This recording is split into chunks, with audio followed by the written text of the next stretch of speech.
Hello, my internet peeps. How are you today? This is Scott Rideshare. Welcome to my channel. Welcome, welcome, welcome. How are you today? All right, so usually when I do a title of my video, it generally has to do with something that it's a direct quote from the story I'm about to tell you, or it's a paraphrase of the story I'm about to tell you. Today's a little bit different. This story is sort of what the passenger was implying. He was kind of implying in a roundabout way. And let me tell you what happened. So a couple of weeks ago, I picked this gentleman up, and right away I could tell he's from New York.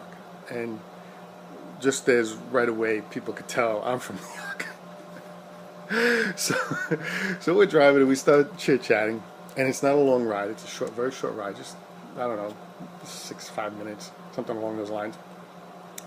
And he says to me, he asked me, how much does Uber take out of, the fare when you guys are driving? And I said, oh, it's about 30% plus a booking fee. And he said to me, yeah, see, I ask you guys that all the time, and you guys all say it's about 30%. He said, but I was with the guy one time, and I showed him how much was taken out, and he showed me how much he got paid. And he goes, I paid $12, and he got, the driver got paid $6. Now, by the way, these figures are not 100% accurate, but it's fairly close to what he was saying. And he goes, and that's 50%. And I said, yes. I go, yes, it's true. The thing is, Uber takes out 30%. And then on top of that, there's a booking fee.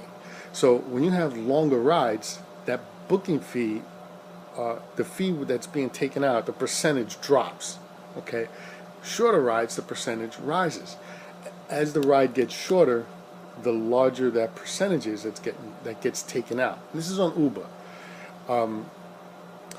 It can go up to 70%. It can go up to 80%, depending on the ride. And I don't think it gets much more than that because of the way mathematics works. But yeah, it can get pretty high when they take the money out. But if the ride's a long ride, the percentage rate drops because the booking fee doesn't stay the same. But when you're getting paid, if you're getting paid less, it becomes a larger percentage. For those of you who understand mathematics, knows how that works. Those of you who don't, just trust me, that's just the way it works. So in either case, the guy was telling me that yeah, they taken out 50%. So then I explained to him the whole deal with the booking fee. I was explaining that what I just said to you guys. Now, here's the thing about New York. There's almost always some kind of side hustle going on, okay?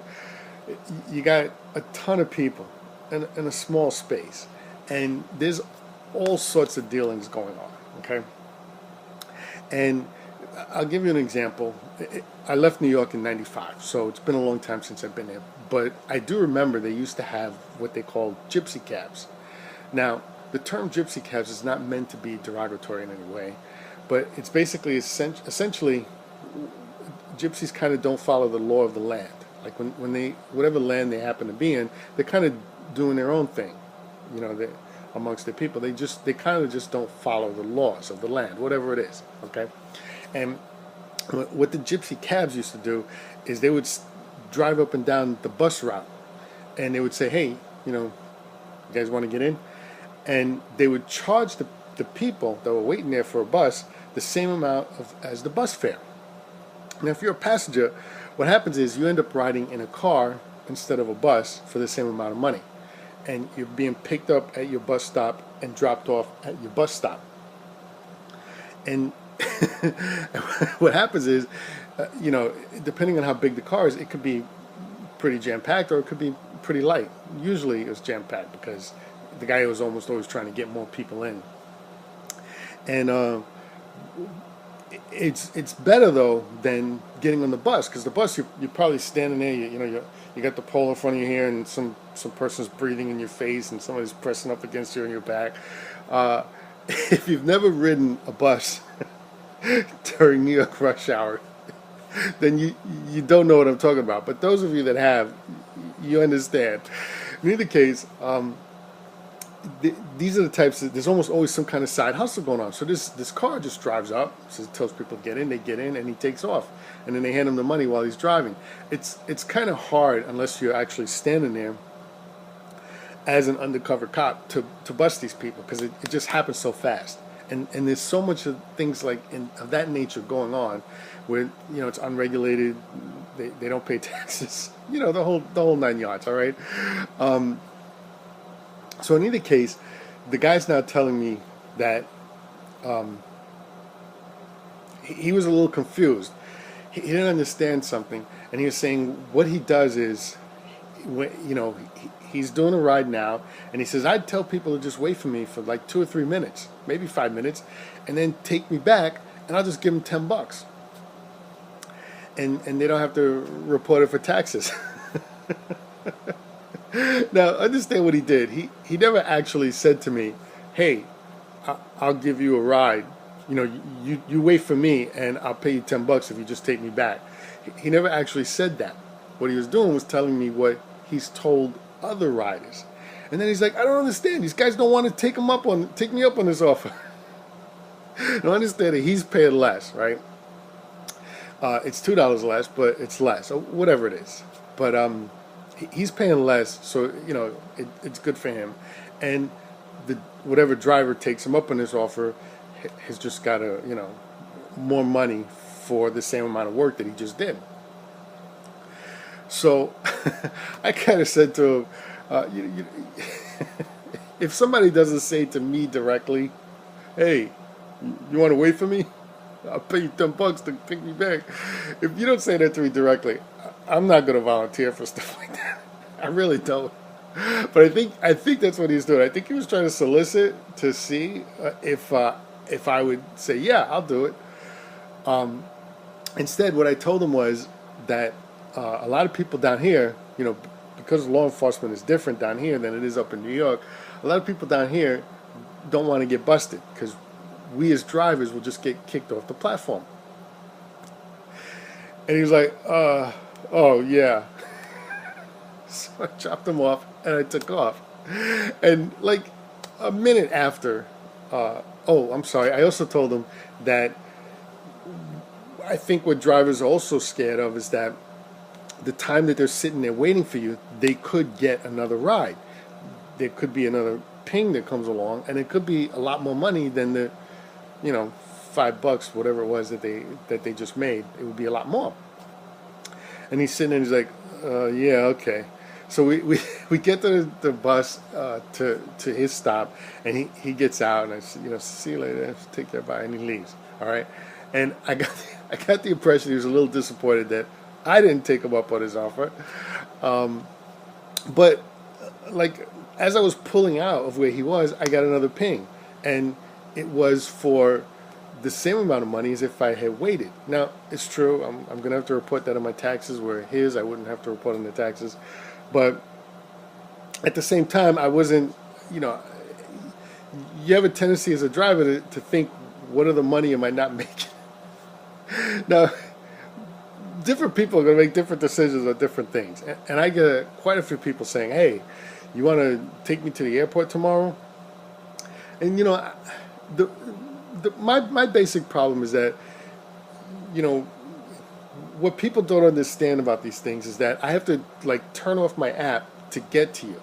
So if I'm 45 minutes away or half an hour away, that's 45 minutes or half an hour of money that I'm not making. So to turn off the app, or apps in my case, because I drive for both, to go to you and then pick you up, wait for you, pick you up, and then drive you to where you need to go to make, the same thing that maybe a little bit more than what I would have made on a regular run, I'm probably losing money, is what I'm trying to get at, because there's half an hour to 45 minutes where I'm not working. So if you want to do that, if you want to sit there and try to get a driver, you got to throw them some money. And it's probably more than you're willing to pay than going through the app, okay? Unless you happen to like the driver a lot, and you happen to not like the other drivers as much, then you want to pay them a little more. And I'm not condoning anyone doing this stuff because this is illegal. But make that offer. See what the person says. If you're not offering them any extra money, why would they do that? It doesn't make sense to me. Why would I stop where I'm at to go pick you up and miss all that money on the drive over to you to make money that I probably would make doing what I'm doing anyway? So anyway, I hope you like this story. A little bit of New York hustle going on there.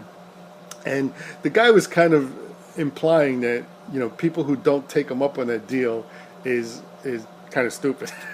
Anyway, I hope you like this. Please like, subscribe, share. You can send some comments down below. I love to hear comments. And if you want to make some extra money driving around, there's some links down below. Link for Lyft and link for Uber. There is a referral bonus involved. So I would say take one, drive it until you get the bonus, and then turn that one, sign up for the other one, turn off that one, and then drive the other one. And that way you get the bonus for the other one. And then you decide which one you want to drive, or if you don't want to do it all or whatever. It also, you have, it's a way to pay off bills. It's great part-time income. You don't have a boss. So I think it's an all-around good deal. And also, if you're a passenger and you have, say, Uber, but you don't have Lyft, go ahead and download the Lyft app, and vice versa. And then do a price comparison. Check to see which one is cheaper, before you order the ride. Competition is good for everybody. Anyway, I hope you liked the video. This is Scott Rideshare. Have a great day.